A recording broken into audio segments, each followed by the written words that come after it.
አምላካችንም ጌታችንም ስለሆንክልን የመንግስት ካህናትም ስላደረከን በጌታ በኢየሱስ ስም እናመሰግንሃለን። እግዚአብሔር አባታችንና አምላካችን የልቦና አይኖቻችን እንድትከፍት በቅዱሱ መንፈስህ አማካኝነት እንድታስተምረን ዋናው አስተማሪ አለቃውና መሪ አንተ እንድትሆን በኢየሱስ ስም እንጸልያለን። ጌታ ሆይ አስተምረን፣ ምራን፣ ወደ ልብ አስጠጋን በጌታ በኢየሱስ ስም አሜን። አሜን አሜን አሜን።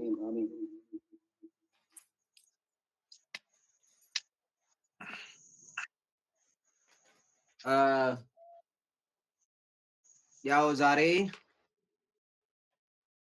የምናጠናው ክፍል ሮሜ ምዕራፍ 5 ነው።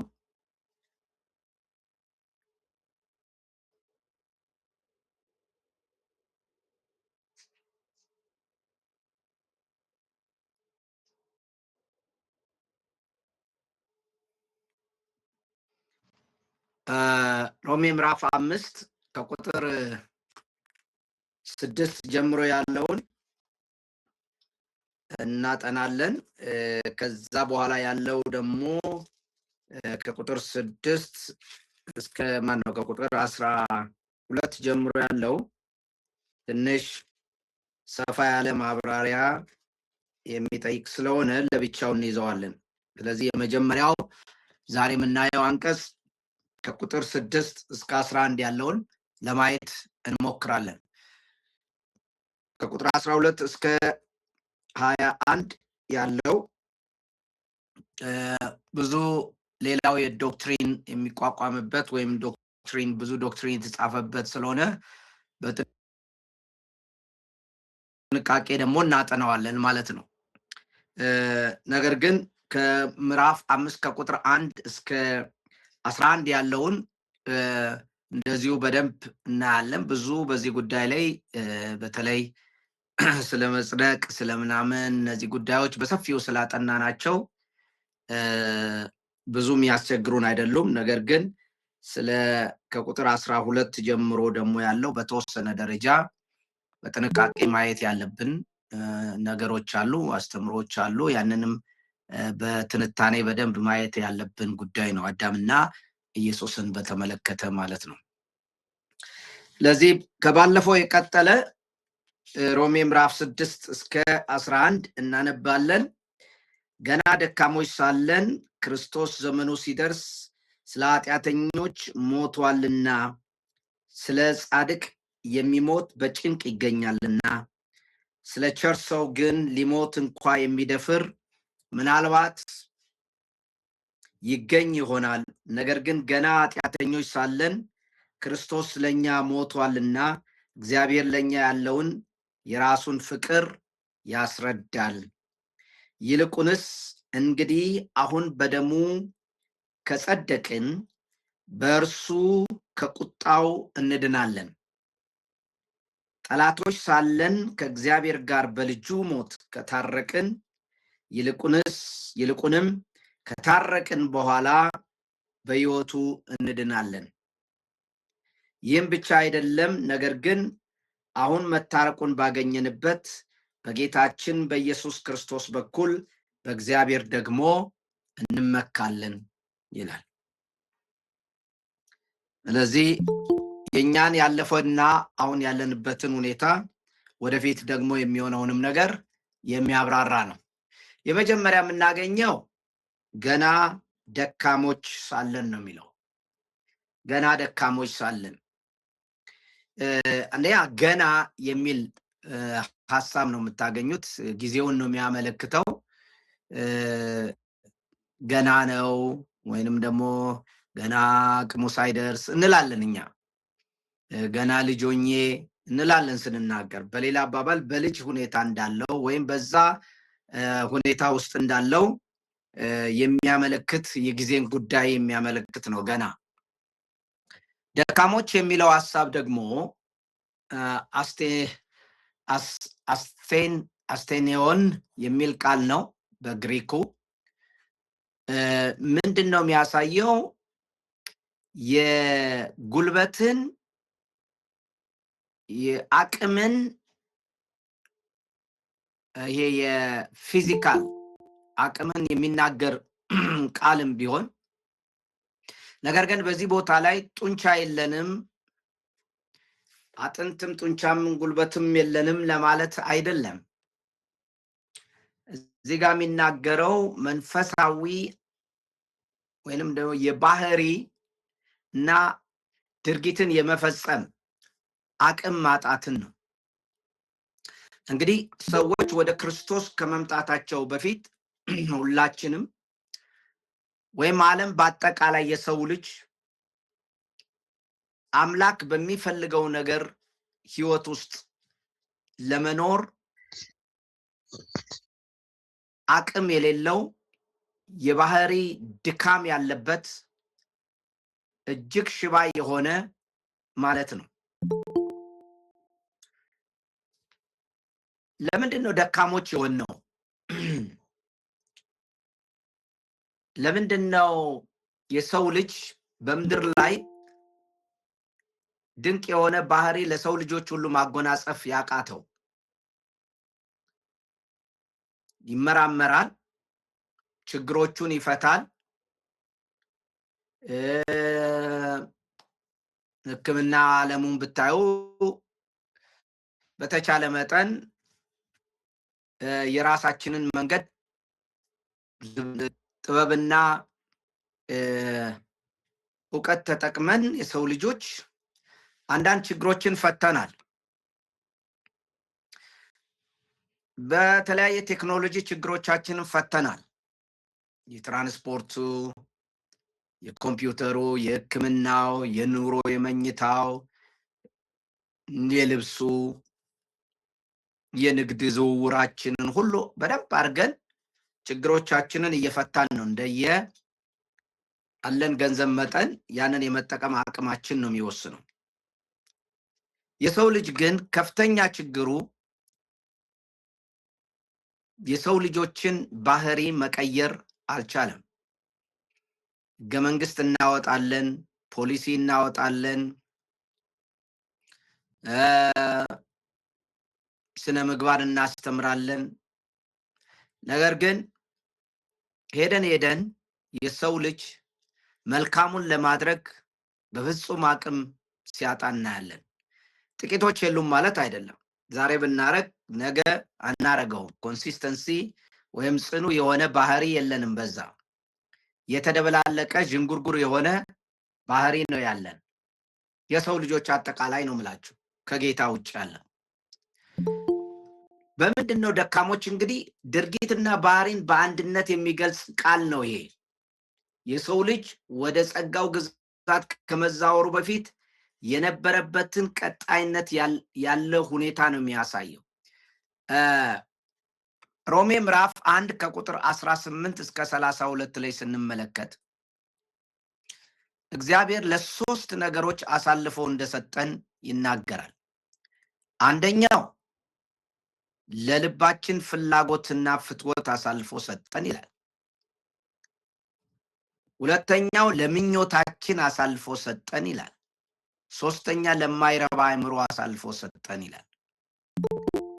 አሳልፎ መስጠት ማለት በሌላው እጅ ቁጥጥር ስር መሆን ማለት ነው። እኛ የሰው ልጆች አንዱ ቅጣታችን ለራሳችን ምኞት አልፈን ተሰተን ምኞት ይቆጣጠረናል። ሁለተኛው ስሜታችን ይቆጣጠረናል። ሶስተኛው የማይረባ አእምሮ ወይንም ደግሞ ክፉንና ደጉን እግዚአብሔር የሚወደውንና የሚጠላውን ለይቶ ለማያቅ የአእምሮ ስብዕና አልፈን ተሰተናል፣ ይቆጣጠረናል። ስለዚህ ደካማ ስንባል ከጭቆና በታች ያለን ጳውሎስ ይህን ሮሜ ምዕራፍ 3 ላይ እንዳነበብነው ሁሉም ከኃጢአት በታች ናቸው ይላል። ስለዚህ የሰው ልጅ በጭቆና ውስጥ ያለ እጅግ ደካማ የሆነ ከፍተኛ የኃጢአት ኃይል የገዛው እንደፈለገ መሆን የማይችል ደካማ አምላካዊ ነገርን ማድረግ የማይችል ሆኖ እንደነበር እናያለን። ከኤደን ገነት ተነቅለን ከወጣን በኋላ በኤደን ገነት ውስጥ ባለው የምኞት ማዕበል ውስጥ የሰው ልጅ ገብቶ ለእውቀትም ለጥበብም መልካም ናት ብሎ ካለ በኋላ ለዓይንም ያማረ ነው ብሎ አለመታዘዝን እንደ ትልቅ ምርጫ ወስዶ ራሱን እግዚአብሔር ለማድረግ ከእግዚአብሔር ራሱን ለመለየት ያጓጓውና ይህንን ውሳኔ እንዲወስን ያደረገው በበላ ቀን ሊሆን የሚችለው ነገር ነው። ያም ደግሞ እንደ እግዚአብሔር መሆን ነው። ለዚህ ነው እግዚአብሔር ከኛ እንደ አንዱ ሆኗል። በሌላ አባባል ራሱን በራሱ የሚያስተዳድር ከአምላክ ተለይቶ በራሱ ስብዕናና በራሱ መንግስት የሚያቋቁም የራሱን ኑሮ የሚመራ ሆኗል።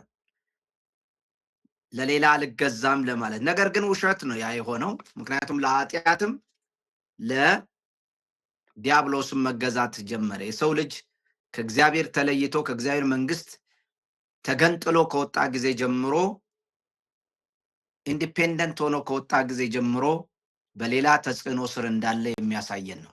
ብርቱ እንመስላለን፣ ነገር ግን ደካሞች ነን። ስለዚህ ይሄ ደግሞ በቀጣይነት የምንኖርበት የህይወት አይነት ነው የሚናገረው። ምክንያቱም ቃሉ ፕሬዘንት ፓርቲሲፕል አክቲቭ የሚባል ነው።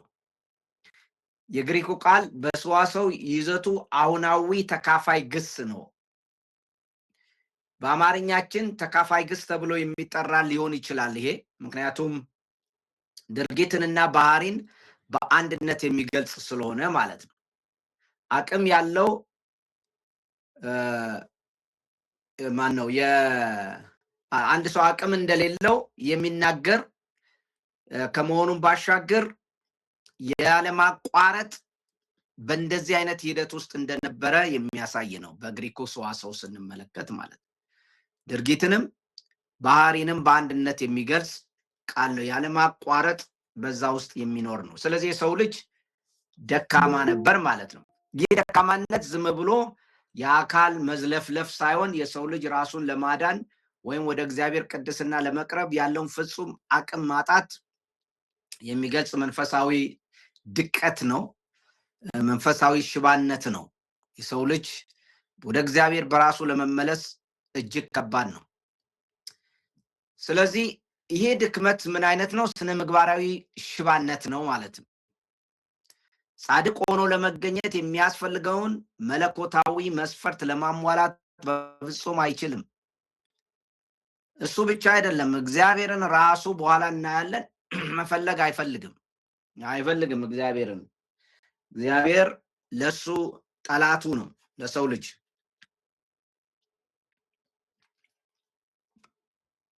ስለዚህ ሰው እጅግ ደካማ እንደሆነ ነው የሚናገረው። በስነ ምግባሩም ሽባ እንደሆነ ነው የሚናገረው። በብሉይ ኪዳን ይሄ ደካማ የሚለው ቃል ተሰባሪ የሚል ሐሳብ ነው የሚያስተላልፈው።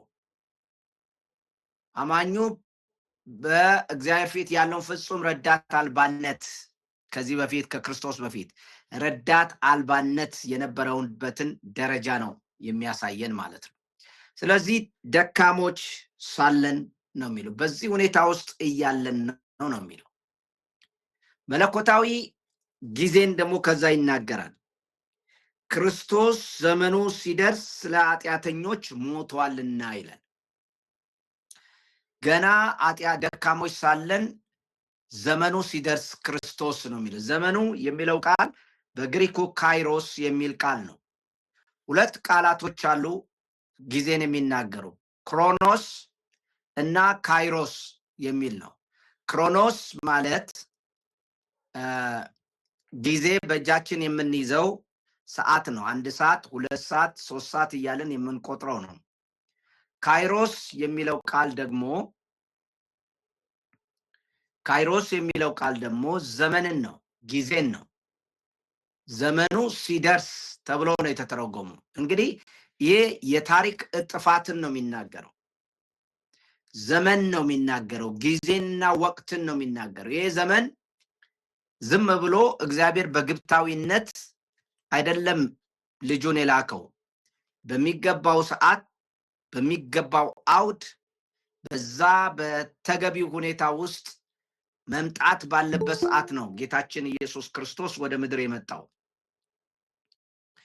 ምክንያቱም ክርስቶስ ከሞተ በኋላ እና ከተነሳ በኋላ ዓለም እንደበፊቱ ልትሆን በፍጹም አትችልም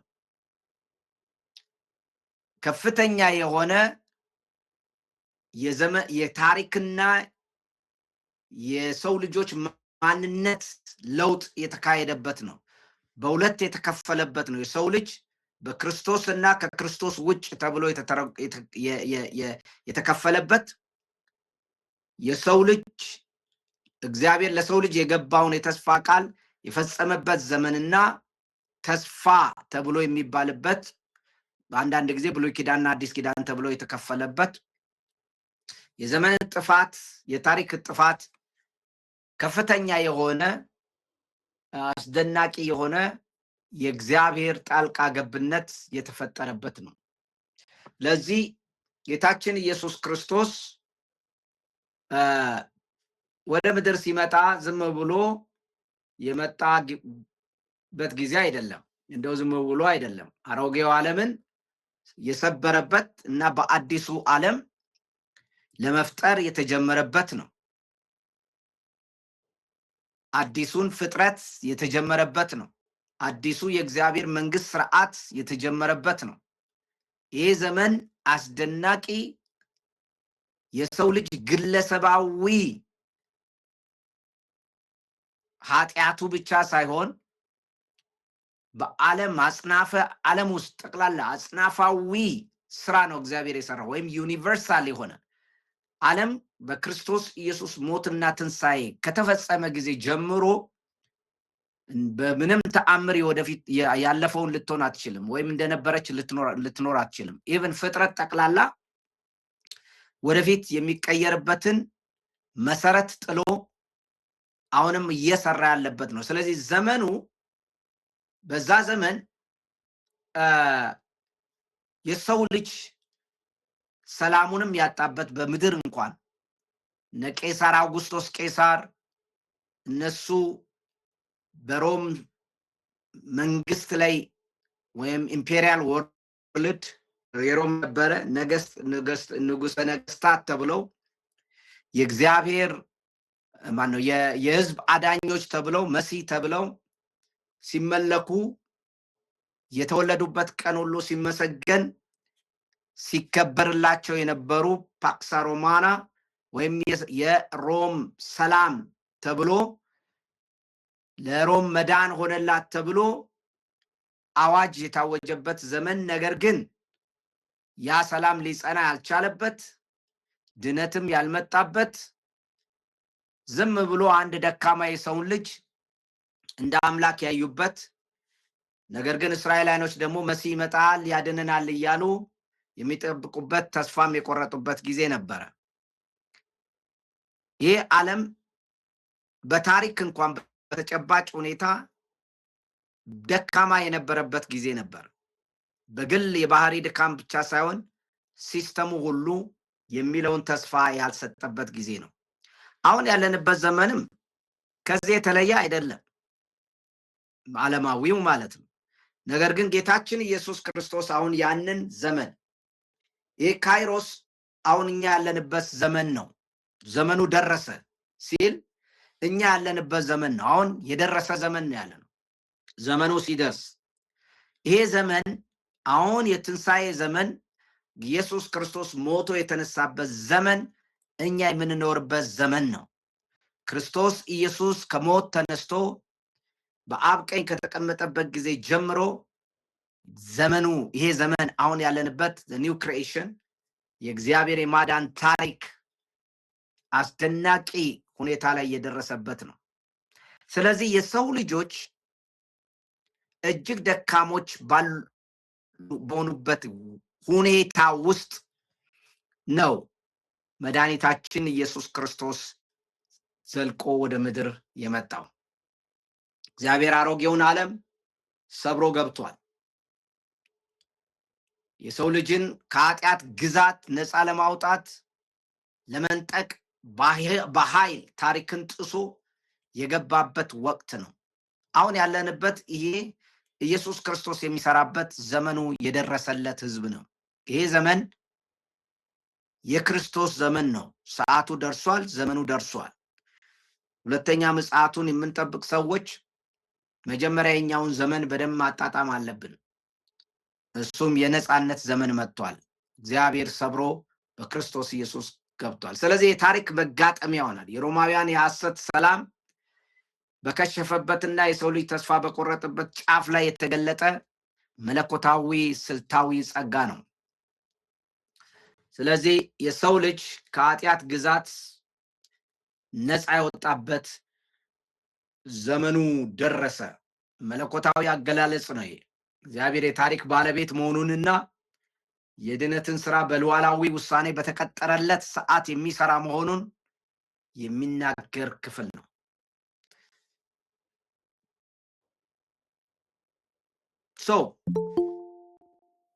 ዘመኑ ሲደርስ ነው ኢየሱስ የመጣው። ሌላው ስለ ኃጢአተኞች ሞተ የሚለው ነው።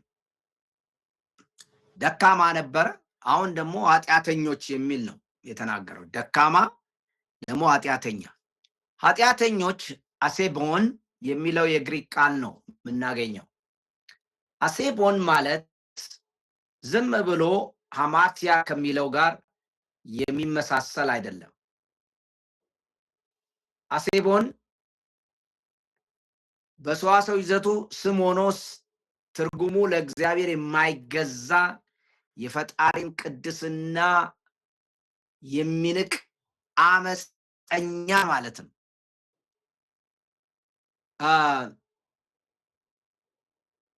ሐማርቲያ ይባላል ኃጢአት።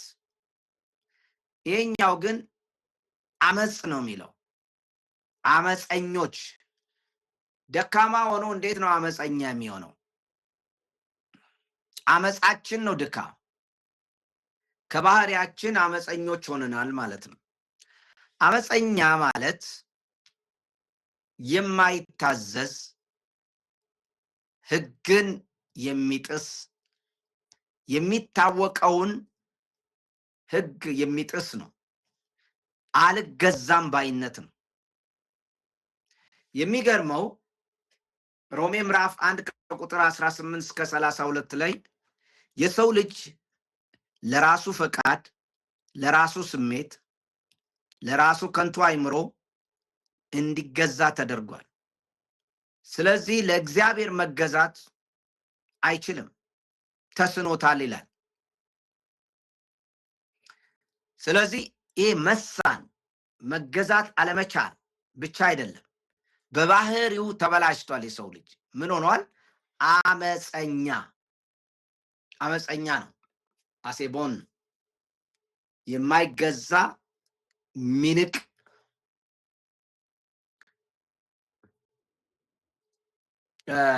እንግዲህ ጳውሎስ ኃጢአተኛ ከሚለው ከመደበኛ ቃል ይልቅ ወይም አማርቲያ ከሚባለው ይህንን ቃል የመረጠው የሰውን ልጅ መንፈሳዊ ርቀትና በእግዚአብሔር ላይ ያለውን ንቁ ጥላቻ ለመግለጽ ነው። ይህ ቃል የሰው ልጅ ስነ ምግባራዊ ድቀት ብቻ ሳይሆን በእግዚአብሔር ላይ ያለውን አመፅና ክብሩን አለማወቁን የሚያሳይ ሲሆን ይህም መለኮታዊ ፍቅር ምን ያህል ርቆ ከመለኮታዊ ፍቅር ምን ያህል ርቆ እንደሚገኝ የሚናገር ቃል ነው። ስለዚህ እንዲያው ዝም ብለን ኃጢአተኞች አይደለንም። ኃጢአት አማርቲያ የሚለው ምናልባት መሰረታዊ እንትኑ አላማን መካድ ምናምን የሚል ማን ነው መሳት ምናምን ሊባል ይችላል። ይሄ መሳት ጉዳይ ብቻ አይደለም። ይሄኛው ሆን ብሎ እምቢ ማለት ነው። አልታዘዝም ማለት ነው። መናቅ ነው። እኛ ኃጢአተኞች ብቻ አይደለንም። እኛ እኮ ደካማ ብቻ አይደለም። ደካማም ሆነን እኮ አርፈን ብንቀመጥ ጥሩ ነው። ፈጽሞ አመፀኞችም ነን። የሰው ልጅ በዚህ ሁኔታ ውስጥ እያለን ስለ ክርስቶስ የሞተው ታዲያ ለአመፀኞች ነው። ክርስቶስ የሞተው ኃጢአተኞች ሊቀበሉት በሚገባው የፍርድ ቦታ ላይ ራሱን በመተካት መሆኑን ይህ ክፍል ይነግረናል። ለምንድን ነው የሚለው? ስለ ኃጢአተኞች፣ ስለ የሚል ቃል አለ። ስለ ኃጢአተኞች ሞቷል። ስለ የሚለው የግሪክ ቃል መስተዋደድ እጅግ ወሳኝ የሆነ ሰዋሰዋዊ ስነ መለኮታዊ ፋይዳ አለው። ምክንያቱም ይህ መስተዋደድ ከጄኔቲቭ ጋር ሲያዝ አገባብ ወይ ከባለቤትነት ገለጻ ጋር ተዳምሮ ሲመጣ በአብዛኛው ምትካዊነትን ነው የሚያሳየው። በፈንታ ማለት ነው። ስለ ኃጢአተኞች ሲል በኃጢአተኞች ፈንታ ማለት ነው። ስለዚህ በአማርኛ ሰዋሰው ይህ ምትካዊ አገባብ ተብሎ ሊገለጽ የሚችል ሲሆን ይህም ክርስቶስ የሞተው ኃጢአተኞች ሊቀበሉት በሚገባው የፍርድ ቦታ ላይ ራሱን በመተካት ነው። ስለዚህ ስለ ኃጢአተኞች ነው የሞተው፣ በኃጢአተኞች ፈንታ ነው የሞተው ማለት ነው። ስለዚህ ጌታችን ኢየሱስ ክርስቶስ በኃጢአተኞች ቦታ ራሱን ተካ፣ እንደ አመፀኞች ተቆጠረ። ይሄ ነው እንግዲህ የሚገርመው። የመስቀሉ ሞት የርኅራኄ መግለጫ ብቻ ሳይሆን የእግዚአብሔርን የጽድቅ ፍርድ ክርስቶስ ስለኛ መውሰዱን የሚገልጽበት ቦታ ነው። ስለዚህ ለደካሞች፣ ለአመፀኞች ማን ነው የአመፀኛን ቦታ የሚተካው? እኛ የማይታዘዝ ልጅ እንኳን ካለን እንጥለዋለን። የሰው ልጆችን በአጠቃላይ ጳውሎስ እንድናይ የሚፈልገው እጅግ ደካማ እንደሆነ ነው።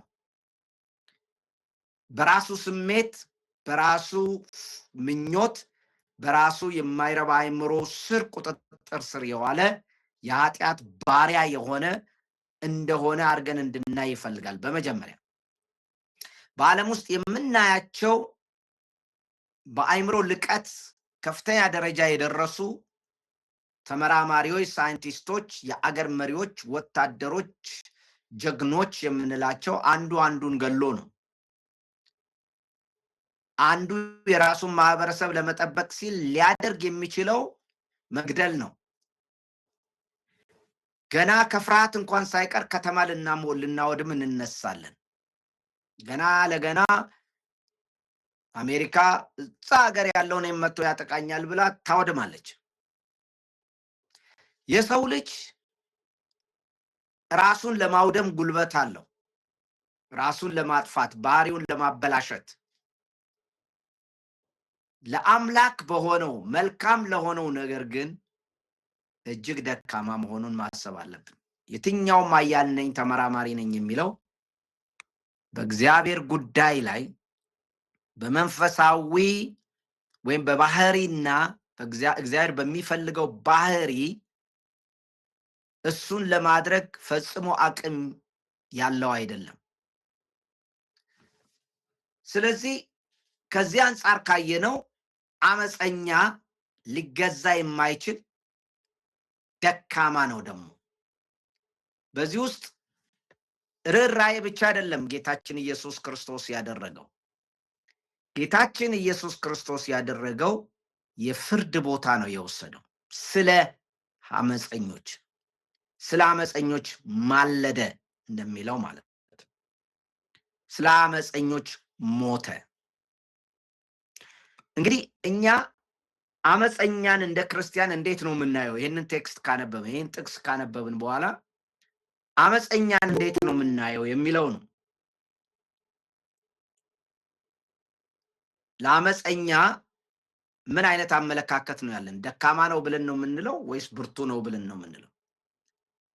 ለእግዚአብሔር የማይታዘዝ ማለታችን እኛ ለአመፀኛ ለእግዚአብሔር የማይታዘዝ ነው ዴፊኒሽናችን እንጂ የተለያዩ እንትኖችን አይደለም። ለእግዚአብሔር ቃል የማይታዘዝ፣ ለእግዚአብሔር የማይኖር፣ እንደ እግዚአብሔር ቃልና ፍላጎትና ፍቃድ የማይኖር ሰው አመፀኛ ነው የሚባለው። ያ አመፀኛ ምናልባት በራሱ አመለካከትና እንደሱ አይነት ባሉ ሰዎች ማህበር ውስጥ ወይም ስብስብ ውስጥ ወይም ኮሚኒቲ ውስጥ ወይ አዋቂ ሊመስል ይችላል፣ ወይ የተማረ ሊመስል ይችላል፣ ወይ ጀግና ሊባል ይችላል፣ ወይ አራዳም ሊባል ሊችል ይችላል። ነገር ግን በእግዚአብሔር አይን ግን አመፀኛና ደካማ መሆኑን ነው የሚናገረው። ይሁን እንጂ ለእንደዚህ አይነት በዓለም ውስጥ ላለ ሰው ልጅ አጠቃላይ ዓለም ስርዓቷም ሰውም መፈረድ ስላለበት ጌታችን ኢየሱስ ክርስቶስ ለአመፀኞች ሞቷል ይላል፣ እነሱን ተክቶ። ስለዚህ የክብር ስርዓት ለውጥ ነው። በዓለም ፊት ዋጋ ለሌላቸው ደግሞ እግዚአብሔር ውርደተኞች ለሆኑት፣ ለተዋረዱት፣ ደካማ ለሚባሉት እግዚአብሔር ንጉሥ ሆኖ በሰው አይን፣ በሰው አስተሳሰብ፣ በሰው አመለካከት የምድር ነገስታቶች፣ የምድር ባለስልጣናት፣ የምድር ኃያላን ለአመፀኞችና ለደካሞች ቦታ የላቸውም። ደካሞች ወደ ታች ናቸው ሁልጊዜ። በእግዚአብሔር አይን የሰው ልጅ ጠቅላላ ደካማ ነው። ዞር በል አልፈልግህም ማለት ይችላል። ከሱ ስታንዳርድ ጋር የማይገናኝ ያውም ደግሞ አመፀኛ ነው። ሌሎች መንግስታትና ነገስታት አመፀኞችን ምንድነው የሚያደርጉት? የመጨረሻ ላይ ያደርጉት የሚችሉት አመፀኞችን ስለነሱ መሞት ሳይሆን ስለነሱ ፍርድ መውሰድ ሳይሆን እነሱን ማጥፋት ነው። በዓለም ላይ የምታዩት እስር ቤቶች፣ በዓለም ላይ የምንፈጥራቸው ማናቸውም መዋጊያ መሳሪያዎች፣ ማናቸውም ሌላውን ከጥቃት ለመጠበቅ የምናደርጋቸው ጉዳዮች አመፀኞችን ለመከላከል ነው። ከአመፀኞች እጅ ለማምለጥ ነው። የወንጌልን ኃይል ግን ስንመለከት ወንጌል የእግዚአብሔር ኃይል ነው፣ ለመቀየር ነው፣ ለማዳን ነው ሲል ምን አይነት ሰዎችን ለማዳን ነው የወሰነው? ለምን ምን አይነት ሰዎች ናቸው? ወይም ደግሞ የሰው ልጅ ምን አይነት ነው? አመፀኛ ነው። ሊገደል የሚገባው፣ ሊጠፋ የሚገባው፣ ሊቀጣ የሚገባው፣ ሊታሰር የሚገባው፣ ገሃነም ሊገባ የሚገባው፣ ፍርድ ለሚገባው ግን ለዛ ቦታ ውስጥ የትኛውም ንጉስ፣ የትኛውም አካል ለአመፀኛ አይሞትም። የእሱም ቦታ ማን ይተካል? ማን ነው የአመፀኛን ቦታ ተክቶ የሚወስደው? ከአመፀኛ ጋር እንኳን ስማችን እንዲነሳ አንፈልግም። ስለዚህ ገለበጠው ኢየሱስ የዓለምን ስርዓት። ለአመፀኛ ነው መሞት ያለብን አለ። ለአመፀኛ ነው ታዛዡ መሞት ያለበት አለ።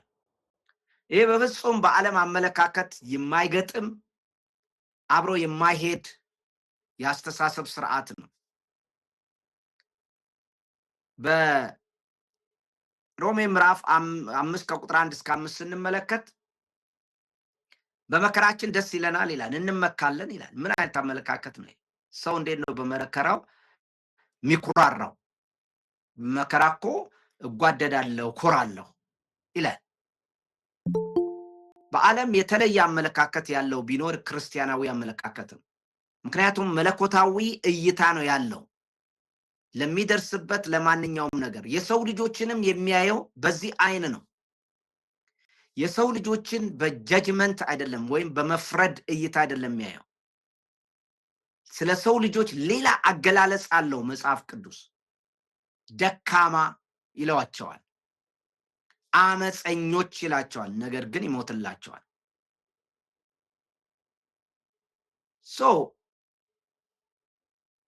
ይህ በምድር ላይ ያለ አመፀኛን ከራስ የመለየት አስተሳሰብን ሁሉ ገልብጦታል። ለአመፀኛው ዋጋ መክፈል የሚል ነው ያለው። ታዲያ ምንድን ነው የሚለው? ኃጢአተኞች ሞቷል፣ ስለ ጻድቅ የሚሞት በጭንቅ ይገኛል። ስለ ቸር ሰው ግን ሊሞት እንኳን የሚደፍር ምናልባት ይገኝ ይሆናል። ነገር ግን ኃጢአተኞች ሳለን ክርስቶስ ለኛ ሞቷልና እግዚአብሔር ለኛ ያለውን የራሱን ፍቅር ያስረዳል። ይሄ ፍቅር የፍቅር ወሰንና መለኮታዊ ፍቅር ልዩነቱን ማየት አለብን። እዚህ ጋር አሁን የሰው ልጆች ሰዋዊ ፍቅር እና የመለኮት ፍቅርን ልዩነት ነው እዚህ ጋር የሚነግረን። ሁለት አይነት ሰዎች ያቀርባል። በዚህ ቦታ ላይ ሶስት አይነት ሰዎች ወይም በሁለት መደብ ልንመድባቸው የምንችል ሶስት ወይም አራት አይነት ወይ ሶስት አይነት ሰዎች፣ ደካሞች፣ ኃጢአተኞች የሚባሉ በአንድ በኩል፣ ጻድቅና ቸር የሚባሉ በአንድ በኩል። የሰው ልጅ ጻድቅ ለሚባለው ድካዩ፣ ይሄ ማለት ሕግን አክባሪ፣ በማህበረሰብ ውስጥ ምሳሌ ሆኖ የሚኖር ፍጹም ላይሆን ይችላል። የማህበረሰቡን ባህል፣ የማህበረሰቡን ሕግ አክብሮ የሚኖር ሰው ጻድቅ ሊሉት ይችላሉ። እንደዚህ አይነት ሰው ሲኖር በጭንቅ ምናልባት በጭንቅ ወይም ብርቅዬ ነው ማለት ነው። ለእንደዚህ አይነት ሰው መሞት አይገኝም ነው፣ ጭንቅ ነው። እባክህ ለዚህ ሰው የሞተ አንተ አድነው በሱ ቦታ ቢባል ጭንቅ ነው፣ የለም አይገኝም ነው እያለ ያለው። ለቸር ሰው ግን አጋቱ ወይም አጋቶስ መልካም ሰው ማለት ነው። ቸር ሰው ደግ ሰው ማለት ነው። ለለጋስ ሰው የሚደፍር ግን ሊኖር ይችላል ምናልባት ይላል። ስለዚህ ለጻድቅ የሚሞት አይኖርም። ለቸር ሰው ምናልባት አንዳንዶች ሊደፍሩ ይችላሉ ነው። አንዳንድ ሰዎች ላመኑበትም ዝም ብለው የሚሞቱም አሉ።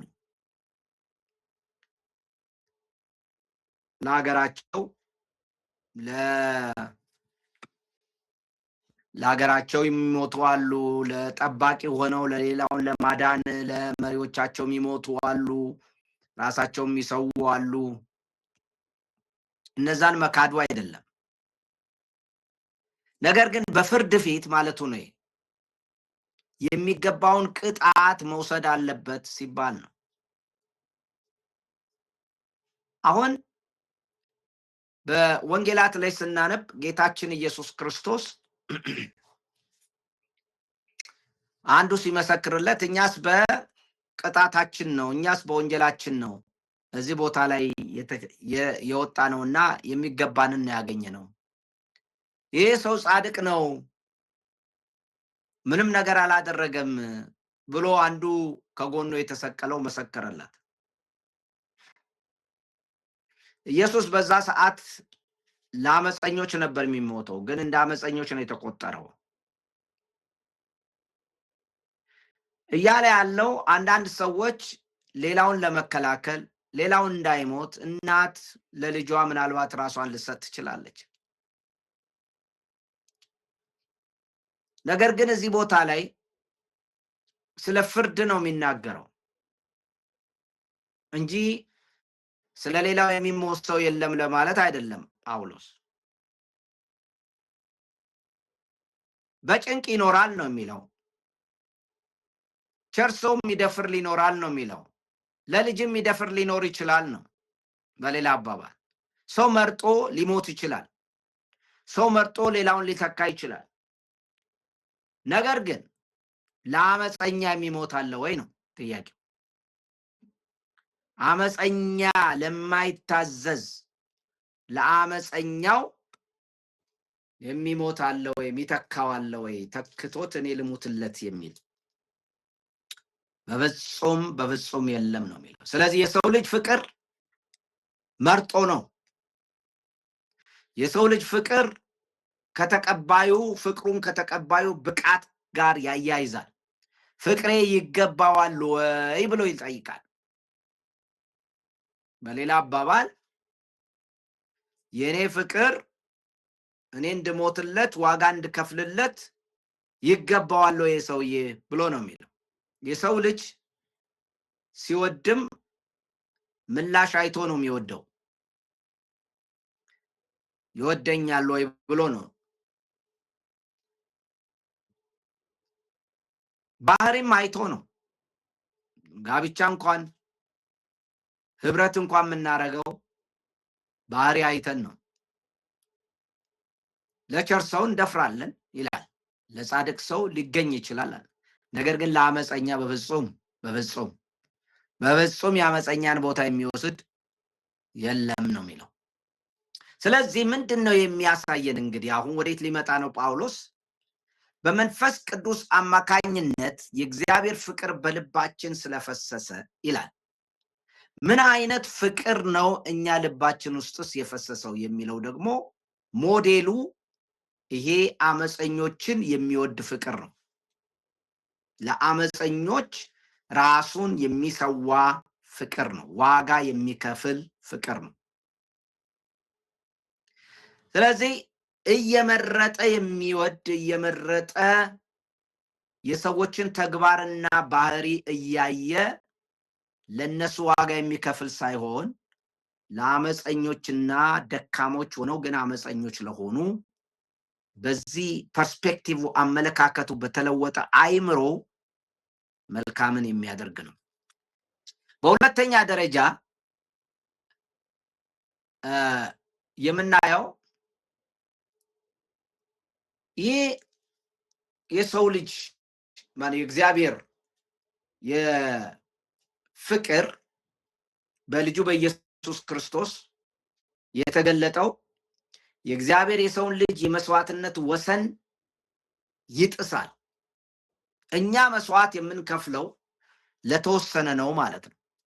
የሰው ልጅ አይከፍልም አላለም መስዋዕት። ለጻድቅ፣ ለቸር፣ ለልጆቻችን፣ ለሀገራችን፣ ለክብራችን፣ ለስማችን ዋጋ ልንከፍል እንችላለን፣ ልንሞት እንችላለን፣ ልንቆርጥ እንችላለን ጀግኖች ለመባል።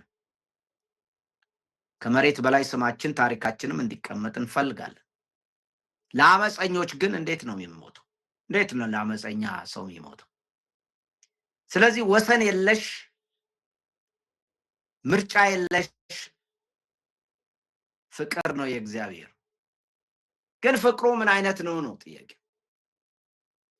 ፍቅሩ ተግባራዊ ነው። ለዚህ ነው መለኮታዊ ማረጋገጫና የአጽናፋዊነት ጌትነትን ለውጥ ያመጣ ፍቅር ነው። ጌትነትን ሽፍት ሲያደርግ ከአንድ ጌታ ወደ ሌላ ጌታ የሰው ልጅ እንዲዛወር መስዋዕት ተከፍሏል። ፍቅር ዝም ብሎ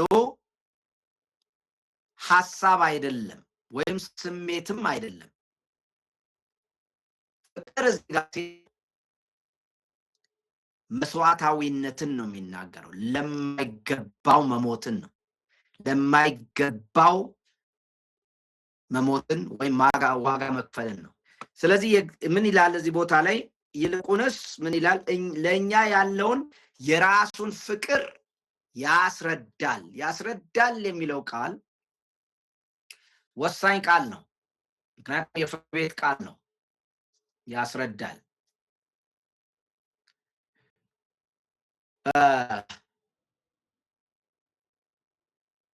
ፍቅር ማረጋገጫ አለው። ፍቅር ማረጋገጫ አለው። ያስረዳል። ቀላል አይደለም። ያረጋግጣል። የግሪክ በአማርኛ ሰዋሰው ያሁን አመልካች ነው። የሚጠራውን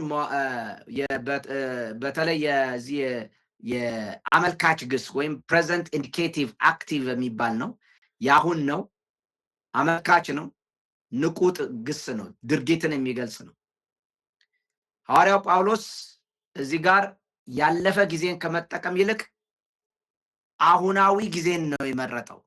አሁንም ያስረዳል ማለት ነው። ያስረዳል የሚል ወይም አስረድቷል አይደለም የሚለው ያስረዳል ነው የሚለው። ሰዋሰው አሁን እየተደረገ ያለ መሆኑን ነው የሚገልጸው።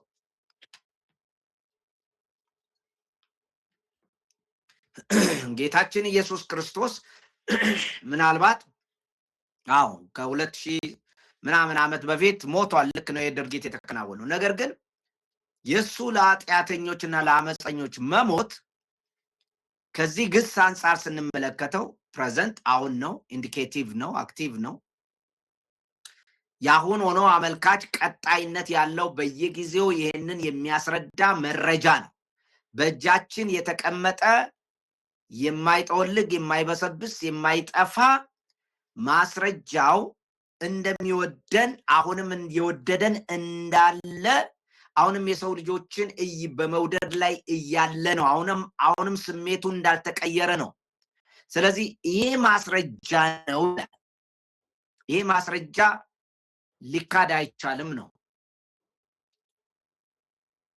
ማስረጃነቱ የሚቀጥል መሆኑን ነው የሚያሳይ። አሁናዊ ምስክርነትን ነው። አሁናዊ ምስክርነትን በተጨባጭ የፍርድ ቤት ማስረጃ አንድ ሰው ሲከሰስ የሚያቀርበውን አይነት ማስረጃ ለመጠቀም ያንን ቃል ነው የሚጠቀሙት። ስለዚህ ያስረዳል ስንል ማስረጃ ያቀርባል፣ ተጨባጭ የሚታይ የሚዳሰስ። ስለዚህ ፍቅር መረጃ አለው ነው። ፍቅር ዝም ብሎ ስሜት አይደለም ወይም ቃል አይደለም። ፍቅር መረጃ እና ማስረጃ ማነው? ማስረጃ አለው። መረጃ ስላችሁ ኢንፎርሜሽን ሳይሆን ማስረጃ ኤቪደንስ አለው። በተለይ በአሁኑ ጊዜ ብዙ ጊዜ ዝም ብሎ ሰዎች እግዚአብሔር ፍቅር ነው፣ በቃ ይወደኛል ምናምን ብቻ በማለት ነው የሚሄዱ። ፍቅር የሚለው ቃል እንደ ፕላስቲክ ነው ይላል አንድ ሰው ሲናገር።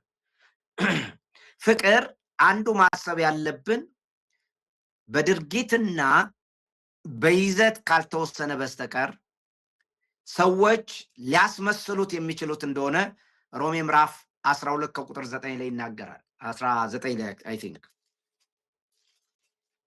እንደዚህ ይላል።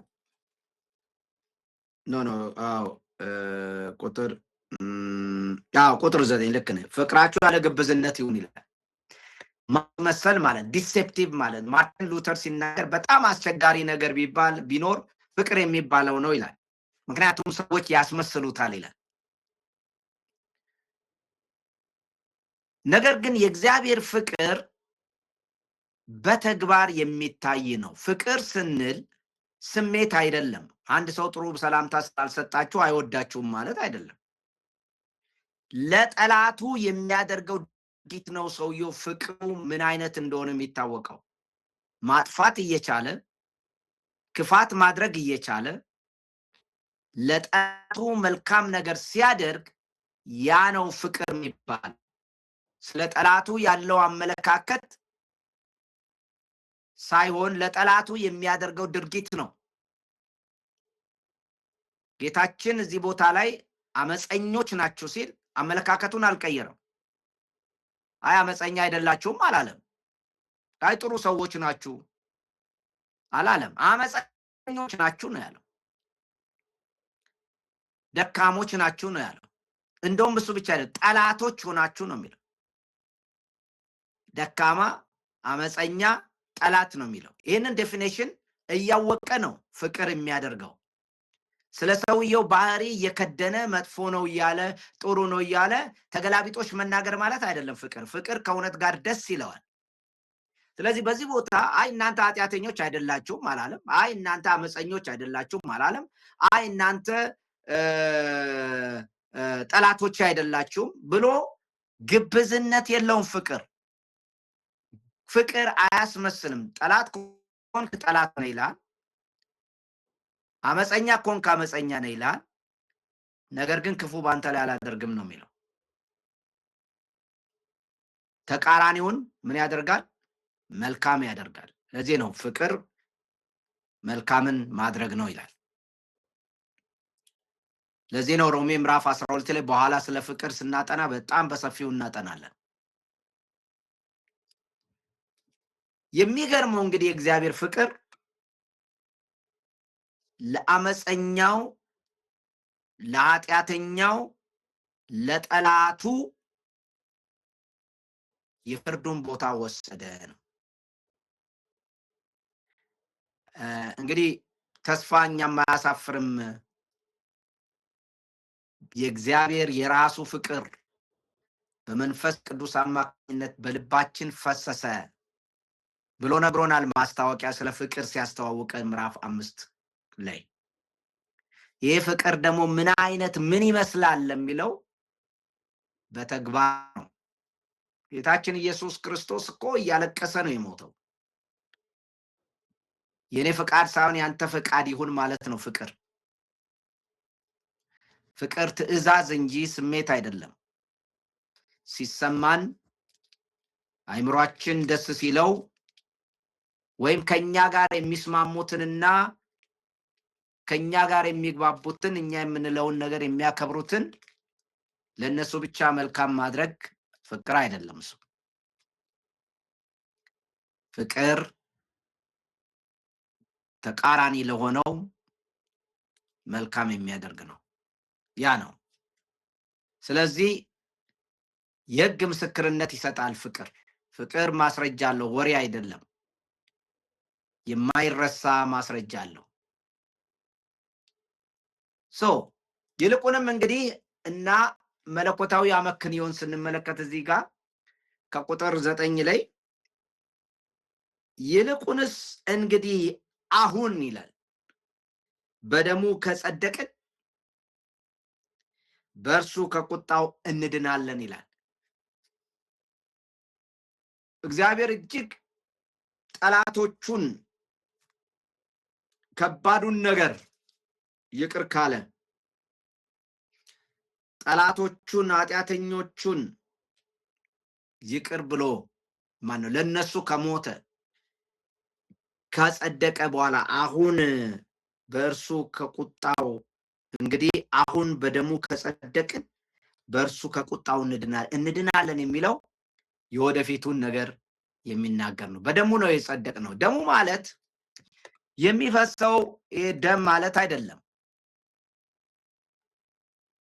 የሚፈሰው እንደ ውሃ የሚመስለው ወይም ውሃውን ማለቱ አይደለም። የደም ስጋ ውስጥ ያለው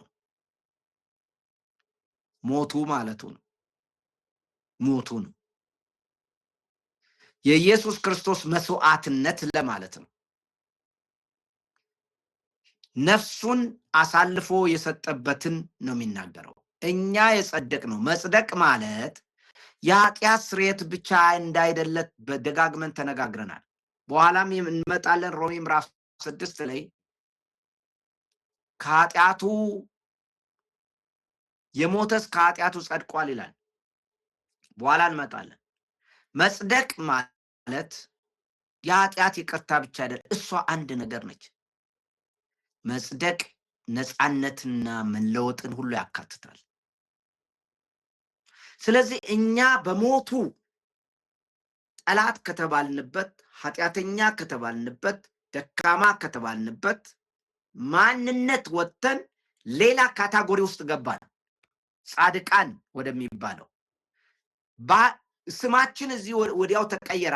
ኃጢአተኛ፣ ደካማ፣ ጠላት ከሚለው ጸደቀ ወደሚባለው እንደው ጻድቃን እንኳን ብለን ጸደቀ ወደሚባለው አካል መጣን። ኩነኔ የሌለበት ፍርድ የተነሳለት የኃጢአት ጌትነት ከላዩ ላይ የተንከባለለለት የሞት ኃይል ከላዩ ላይ የተሰበረለት ጸደቀ ይባላል። አይደንቲቲያችን ማንነታችን እንኳን ሳይቀር ወዲያው ነው የተቀየረው። የማንነት ሽግግር ተካሂዷል። አማኙ ከአሮጌው የጥልና የኩነኔ ግዛት ወጥቶ ወደ አዲሱ የእርቅና የሰላም ግዛት ውስጥ ገብቷል። ክብር ለእርሱ ይሁን። እግዚአብሔር መልካም አምላክ ነው። አያችሁ፣ ግዛታችንን ሁሉ ቀይሯል። ይሄ ነው ፍቅር። ይሄ ነው ፍቅር። ባለንበት ቦታ በእስራት እንድንኖር አያረገንም። ነፃ አውጥቶ ይለቀናል። ግዛት ተቀየረ፣ ገዢ ተቀየረ። ይሄ ነው ፍቅር። ማስረጃ አለው። ቁጥር 10 ላይ ጠላቶች ሳለን ነው የሚለው። ከቁጣ በእርግጥ እንድናለን የሚልን ትንሽ እንትን ላድርገው፣ ላብራራው። እንድናለን የሚል አለ ወደፊት የሚናገር።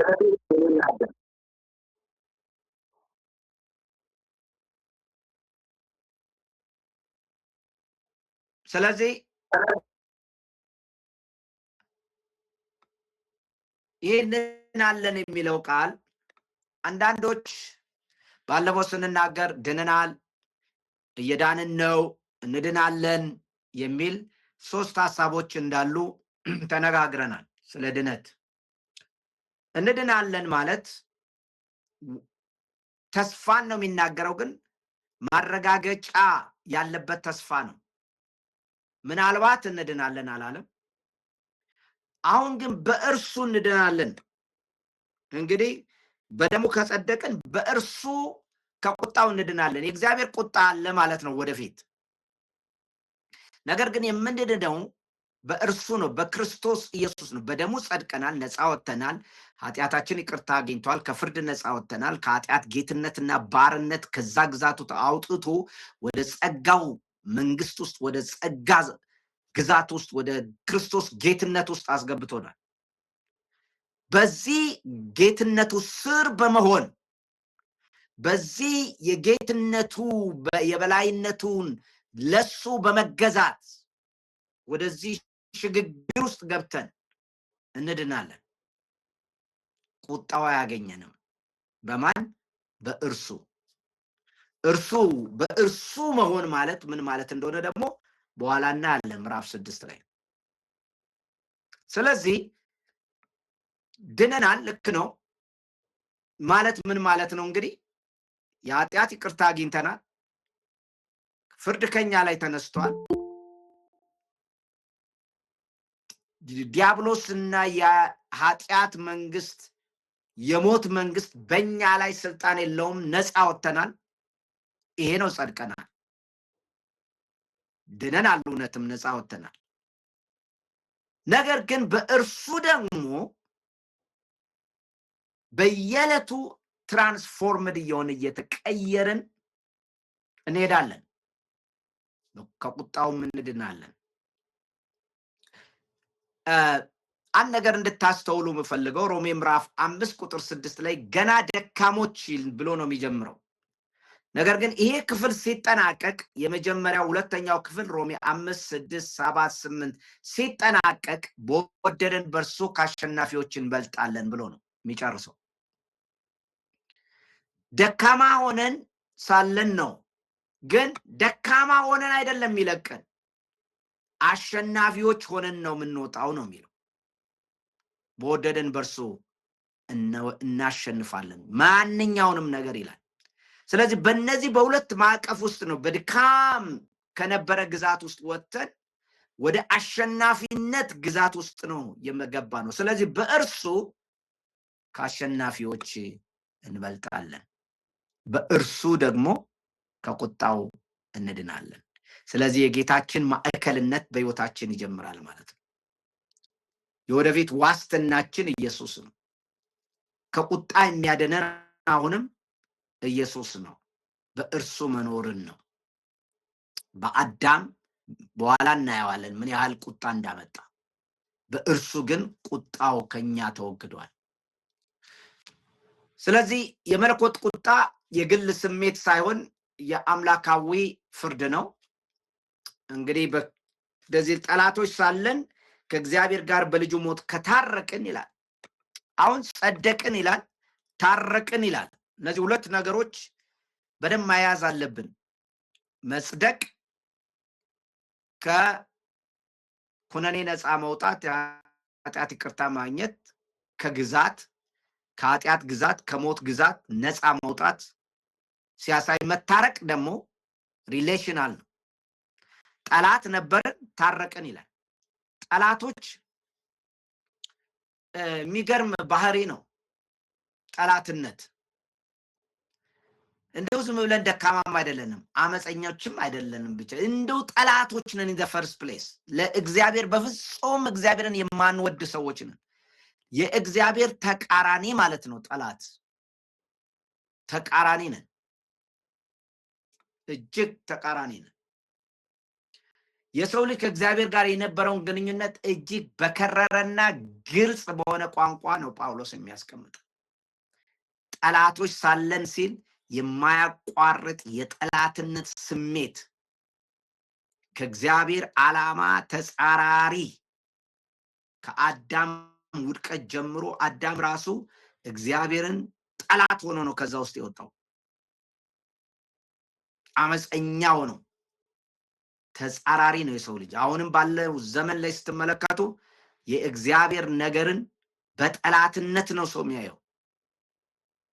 እግዚአብሔርን እወዳለሁ የሚል ምናልባት ወደ ክርስትና ከመጣ ካልሆነ በስተቀር የሰው ልጅ እንደውም አምላክ የሚባለው ነገር በአፍ እንዳይጠራ በትምህርት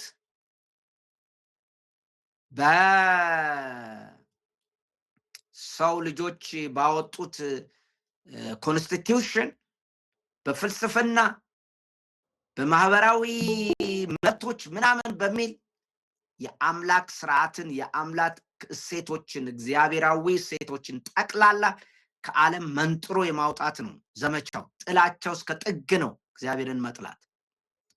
እኛም ከዛ ነው።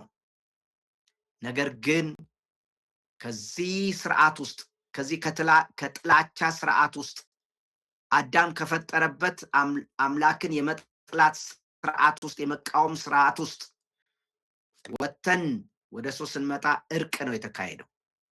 እርቅ ደግሞ ግንኙነትም ነው። እርቅ ግንኙነት ነው። ግንኙነቱ አይደንቲቲን በመቀየር ነው። ስለ አንድ ሰው ላንሳላችሁ። ስለ እርቅ መጽሐፍ ቅዱሳችን ውስጥ የፊሊሞናን መጽሐፍ አንብባችሁ ከሆነ ስለ ሪኮንሲሌሽን ሲያወራ ስለ እርቅ የሚናገረው ምንድን ነው? ከዚህ በኋላ እንደ ባሪያ አትቀበለው፣ ከዚህ በኋላ እንዳጠፋ ያለበት ዕዳ ካለ እኔ እከፍላለሁ፣ ከዚህ በኋላ እንደ ባሪያ አትቀበለው፣ ነገር ግን እንደ ወንድም ተቀበለው ይላል። ሪኮንሲሌሽን ነው። አይደንቲቲ ሁሉ ነው የሚቀየረው። ስቴተስ፣ ስፍራ፣ ቦታ፣ ማንነቱ ተቀየረ። እግዚአብሔር ሲቀበለን ልጆች አድርጎ ሲቀይር ቀይሮ ነው፣ እንደ ልጆች ነው የተቀበለን። ህብረታችን ተመልሶ ከጠላትነት ወደ ወዳጅነት ነው የተቀየረው። እርቅ ማለት የአይደንቲቲም ለውጥ ነው፣ የማንነትም ለውጥ ነው።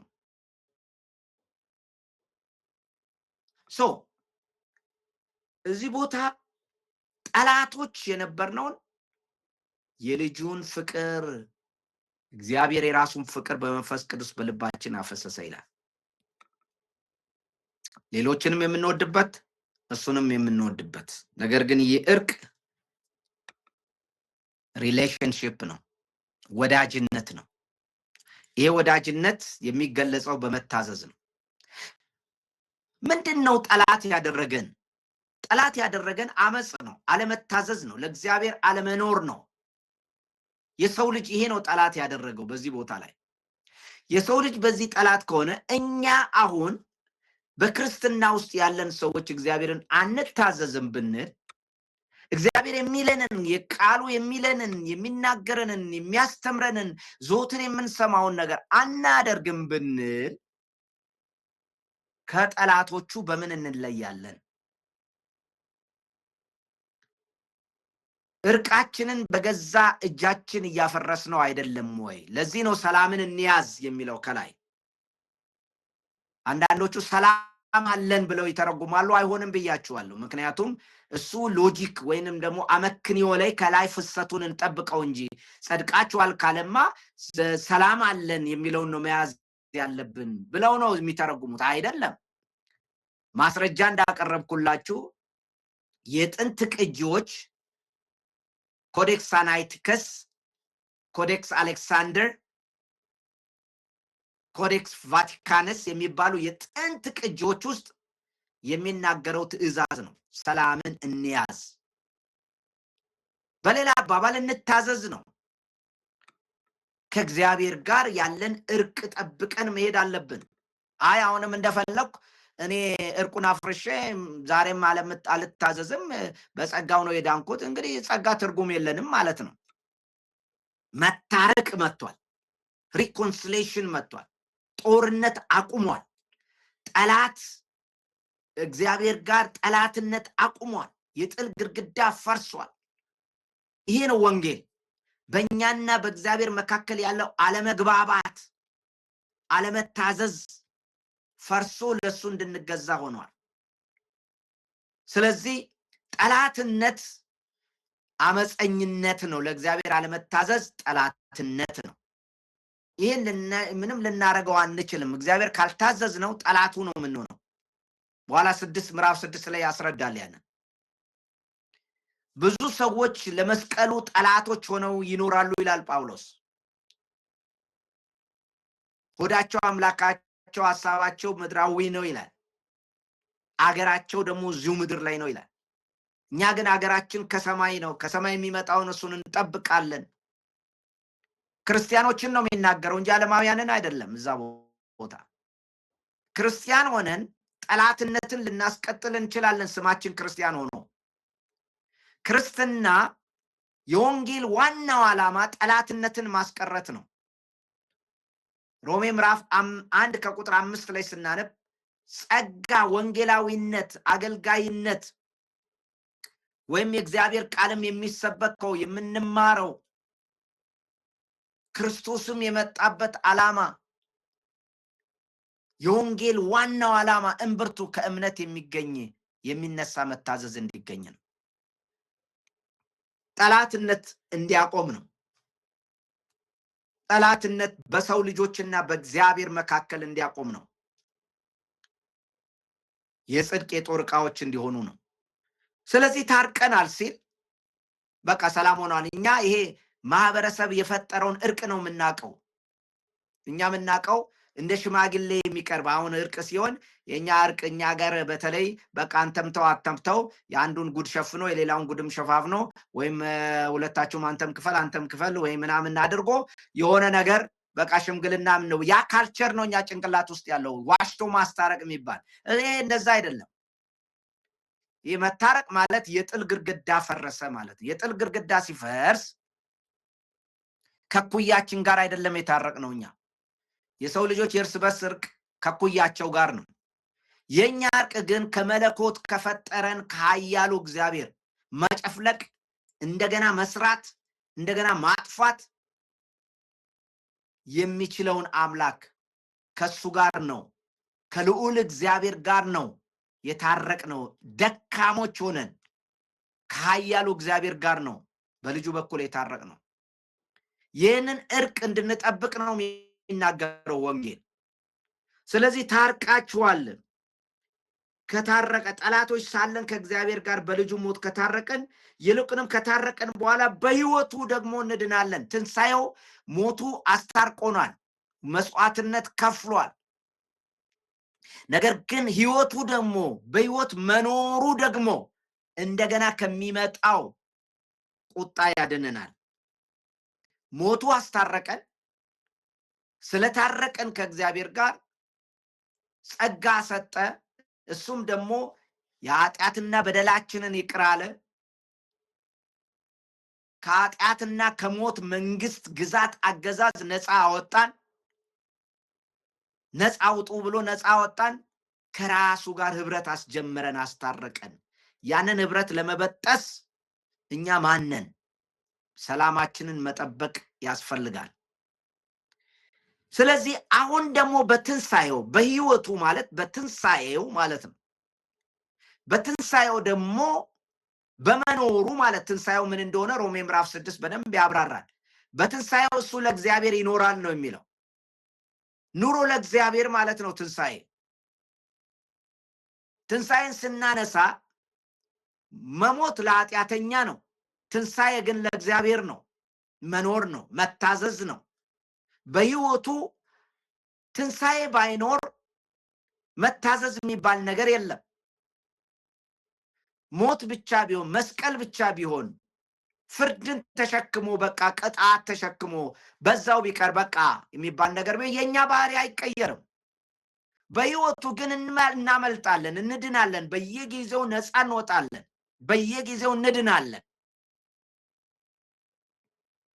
አያችሁ?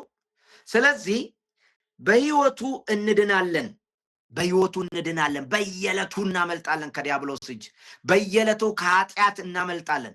በየዕለቱ ከሞት ኃይል እናመልጣለን። በየዕለቱ አሸናፊዎች እንሆናለን፣ እንድናለን። እሱ ብቻ አይደለም፣ ከሚመጣውም ከእግዚአብሔር ቁጣ በእንደዚህ አይነት ህይወት በትንሣኤው ህይወት እንድናለን። በእርሱ ህይወት በህይወቱ እንድናለን። ስለዚህ ወገኖቼ ይህ አስደናቂ ቦታ ነው። አስደናቂ ቦታ ነው። ምን አይነት የእግዚአብሔር ፍቅር እንደተገለጠ የሚያሳየን ቦታ ነው።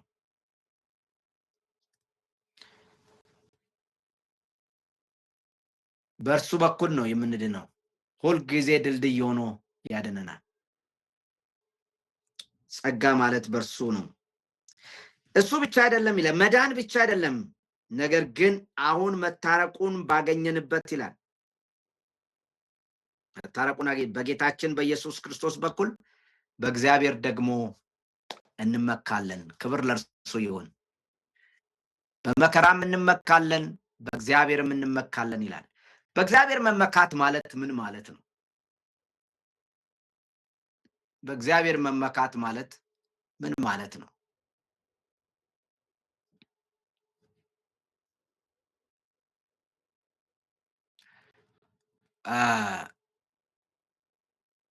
በእግዚአብሔር መመካት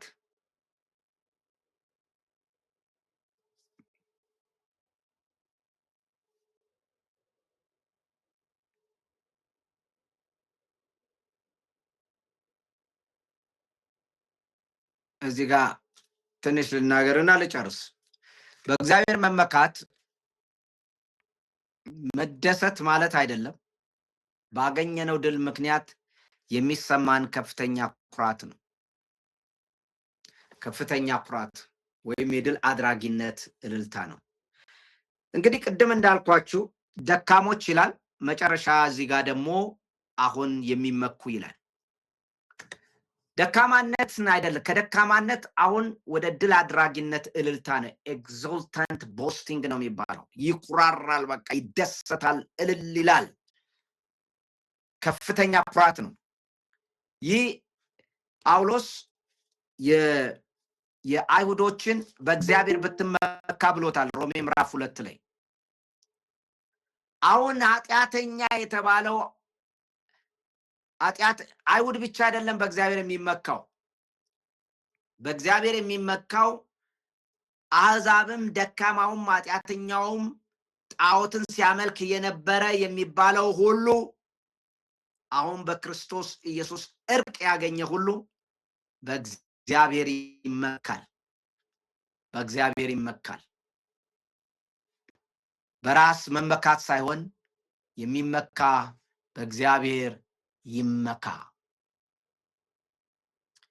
የድል አድራጊነት ማንነት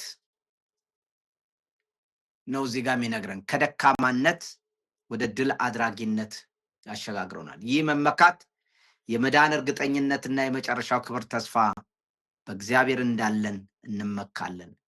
ዛሬ በእግዚአብሔር ነው የምንመካው፣ በሌላ በምንም አይደለም። ይቺ ምድር ሰዎች በተለያየ መንገድ በተለያየ ጉዳይ ይመካሉ።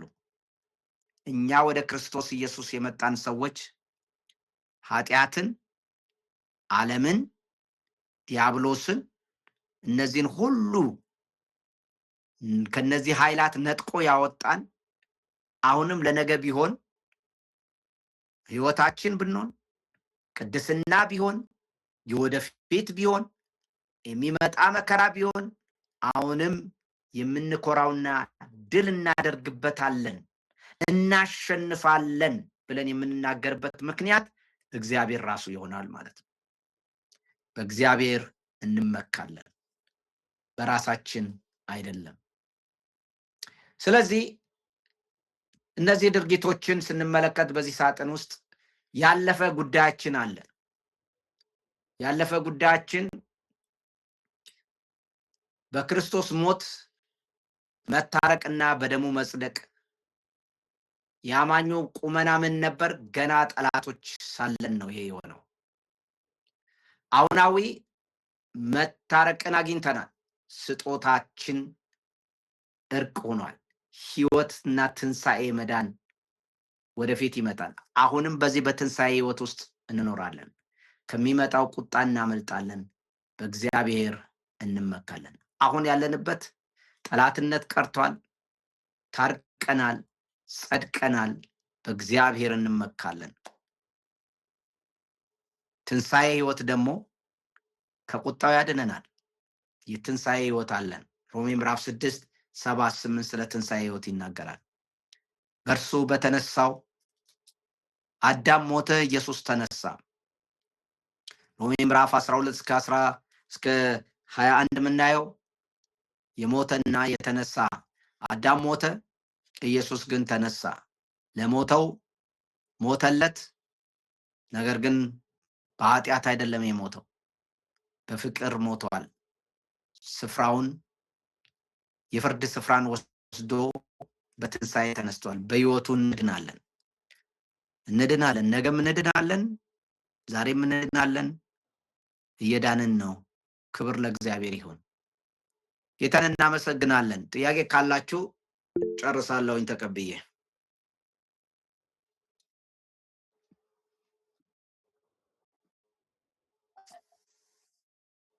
እሺ ግርማ። ዶክተር አመሰግናለሁ። ሰላም አይደል? ደህና ነኝ፣ እግዚአብሔር ይመስገን። እግዚአብሔር ይመስገን። አንድ ሶሪ ጫሉኝ፣ ግን ከሰዓት አንፃር ቶሎ ቶሎ ብዬ ጀስት ዋና ሀሳቡን እንደ ጥያቄ ላስቀምጥ። እሺ። የመጀመሪያ ጥያቄም ብዬ የማቀርበው ምንድነው ድነት ሂደታዊ ነው ወይስ ቅጽበታዊ የሚል ነው። ድነት አንድ ጊዜ ላይ ነው የሚከሰተው ክስተት ነው ወይስ በሂደት የሚሆን ፕሮሴስ ነው? እሱ ነው አንደኛው። ሁለተኛው ጥያቄ በቅድስናና በጽድቅ መካከል ያለው ልዩነትና አንድነት ምንድነው የሚለው ነው። ሶስተኛው ጥያቄ ጽድቅና ቅድስና ተመጋጋቢ ናቸው ወይስ ልዩነት አላቸው? ተመጋጋቢ ናቸው ወይ ሁለቱም የሚል ነው።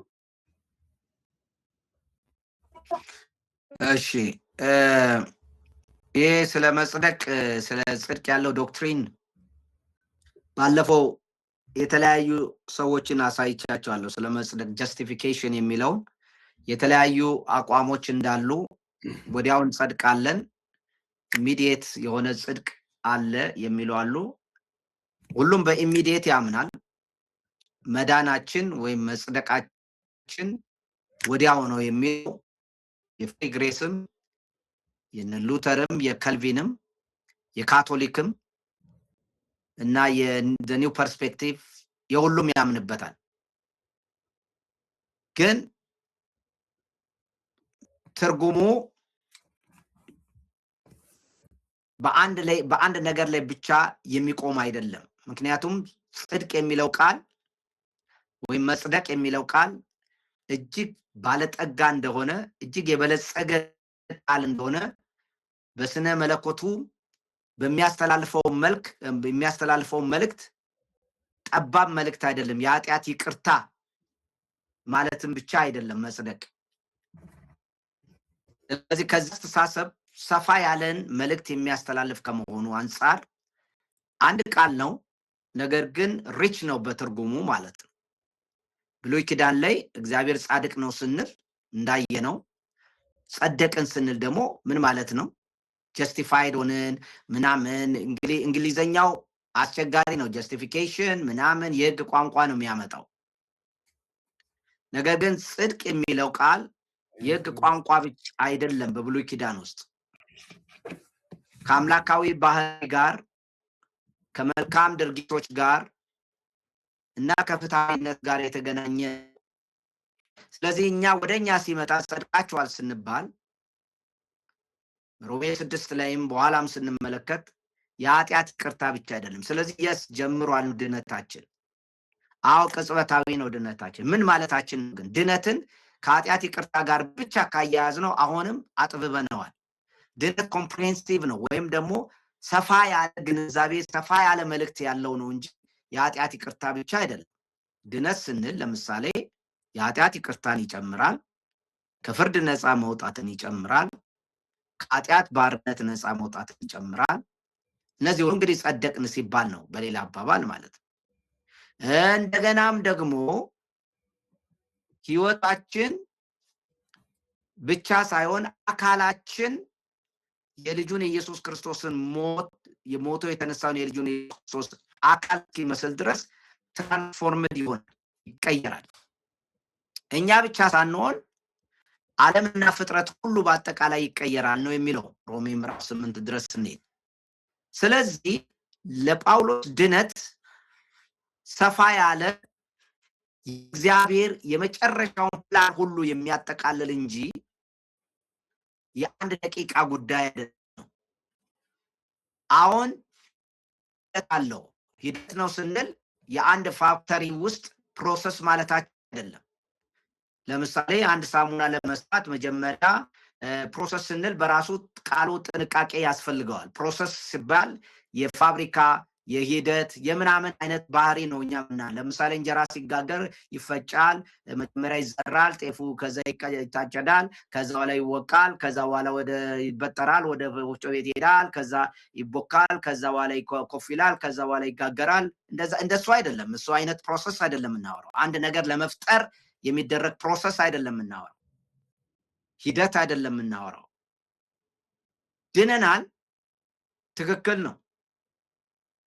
ይህ ድነት ጥያቄው እንግዲህ ይህ ድነት ምን ይሰራል ነው። ኢን ክራይስት እንሆናለን ነው። በክርስቶስ ውስጥ እንሆናለን። ኦኬ፣ ያ ላይፍ ምን ይመስላል የሚለውን ለመግለጽ ነው እየዳንን ነው የሚባለው። የምንኖረው ኑሮ አሁንም ከኃጢአት ባርነት፣ አሁንም ከዲያብሎስ ከኃጢአት እና ከሞት ግዛት ውስጥ ተመልሰን እንዳንገባ በዚህ በክርስቶስ ኢየሱስ የመኖር ምስጢራችን ምስጢራዊ ግንኙነታችን ወይም የትንሳኤው በኋላ ስናወራው እናመጣለን። ምዕራፍ 6 ላይ ትንሳኤው ውስጥ የምንኖረው ኑሮ በዚህ ምድር ላይ የምንኖረው ኑሮ አሁንም የድነት ክፍል ነው። ምን ማለት ነው ይሄ? በመታዘዝ ከሱ ጋር ህይወታችን የምናሳልፍበት ዘመን ነው። ይሄ ዘመን ውስጥ በዚህ ምድር ላይ እየኖርን እሱ ሳይመጣ ልንሞት እንችላለን። እሱ ሳይመጣ ወይም የመጨረሻው ፍርድ ወይም የእግዚአብሔር አጠቃላይ ፕላኑ ሳያልቅ ሳይመጣ ዘመኑ ሳይደርስ እኛ ልንሄድ እንችላለን። ያ ማለት አልዳንም ማለት ነው አይደለም። በመዳን ውስጥ ሆነን ህይወታችንን ጠብቀን በክርስቶስ ኢየሱስ መታዘዝ ውስጥ እየኖርን እንሄዳለን ማለት ነው። ያንን ነው እየዳንን ነው የምንለው። ይሄ ማለት እንግዲህ አንዳንድ ሰዎች ሳንቲፊኬሽን ይሉታል። ነገር ግን ብዙ ክርክር አለ በሳንቲፊኬሽን እና ማን ነው ይሄ ደግሞ የሚረብሸን?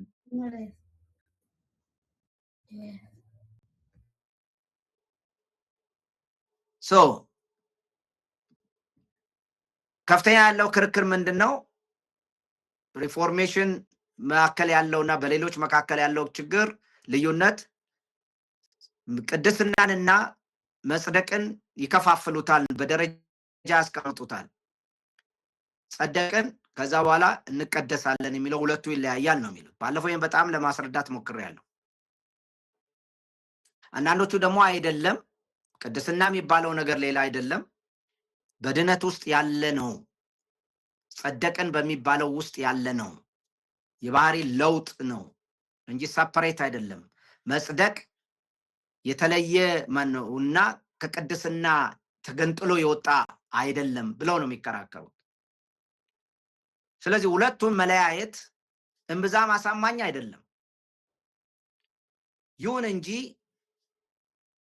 ቅድስና ዝም ባይ ዴፊኒሽን ምንድነው? በዴፊኒሽን ዝም ብለን ዲፋይን ብናደርገው ዲክሽነሪ ዴፊኒሽን ብንሰጠው ስነ መለኮታዊ ዴፊኒሽን ሳይሆን መለየት ነው ማለት፣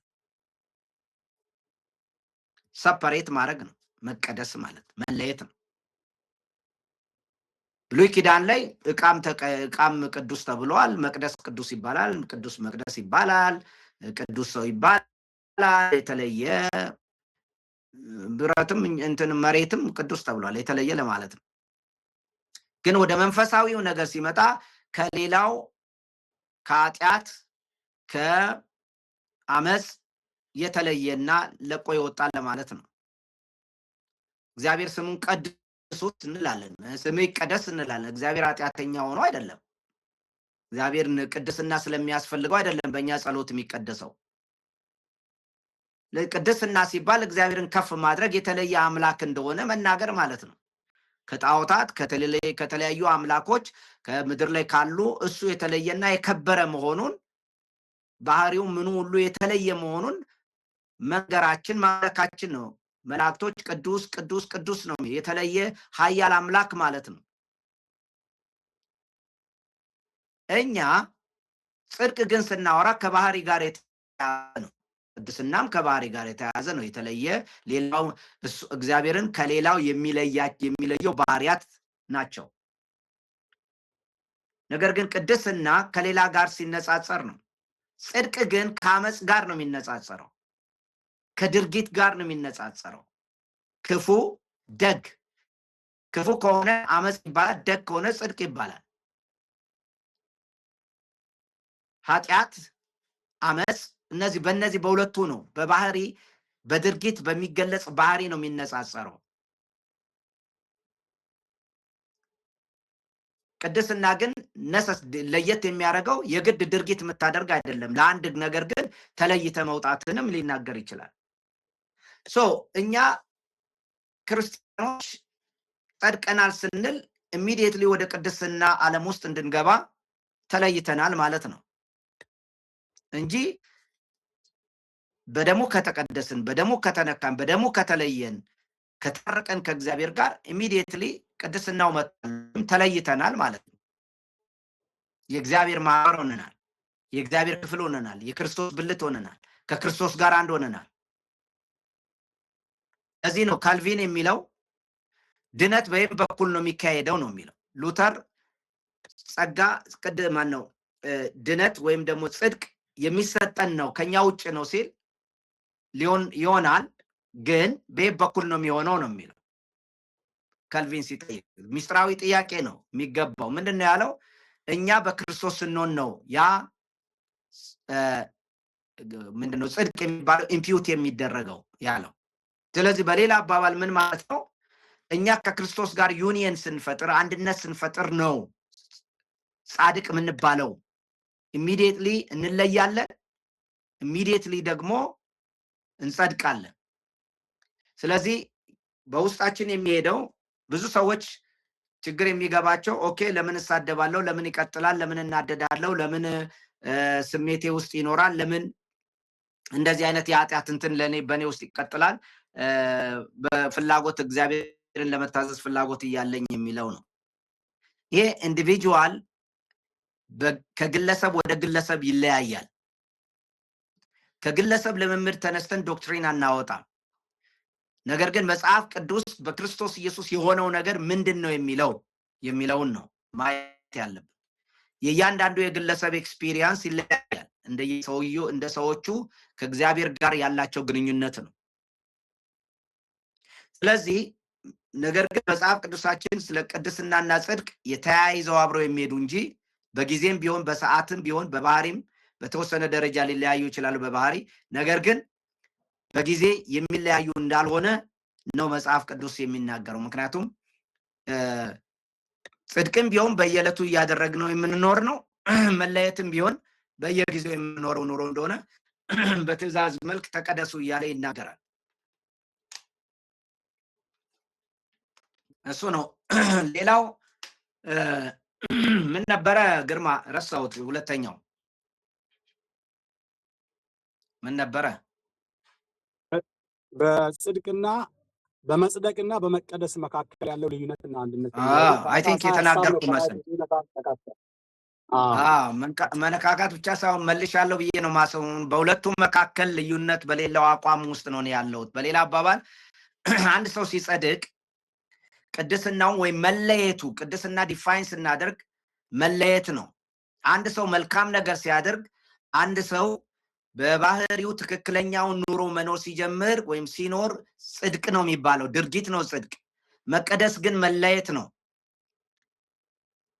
ጳውሎስም ቢሆን ተለዩ ተቀደሱ ነው የሚለው። ከጣዖት ጋር ምንም የላቸውም፣ ነፍስን ከሚያረክስ ምናምን ተለዩ፣ ተቀደሱ፣ ተለዩ ነው። የመለየትን ኑሮ ስንኖር በትክክለኛው እግዚአብሔርን እየታዘዝ ስኖር ግን የጽድቅ ኖር ነው የሚባለው። ሁለቱ አንድ አይነትም ናቸው።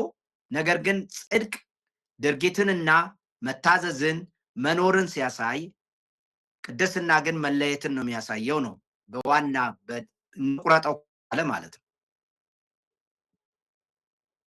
that's my definition።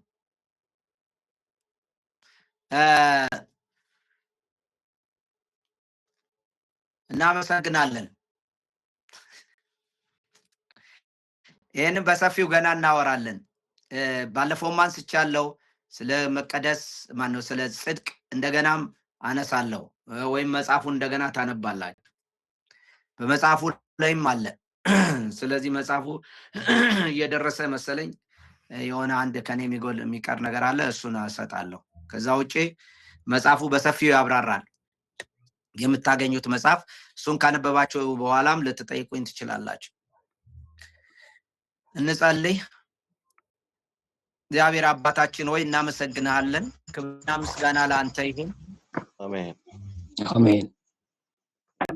ልዑል ሆይ ነፍሳችን ከጠላትነት ወደ ወዳጅነት ስለቀየርካት እናመሰግናለን። አሜን። እግዚአብሔር አምላካችንና አባታችን ሆይ አዎ ጠላቶች ነበር፣ ነገር ግን የጠላት ተቃራኒነት ወዳጅነት ነው።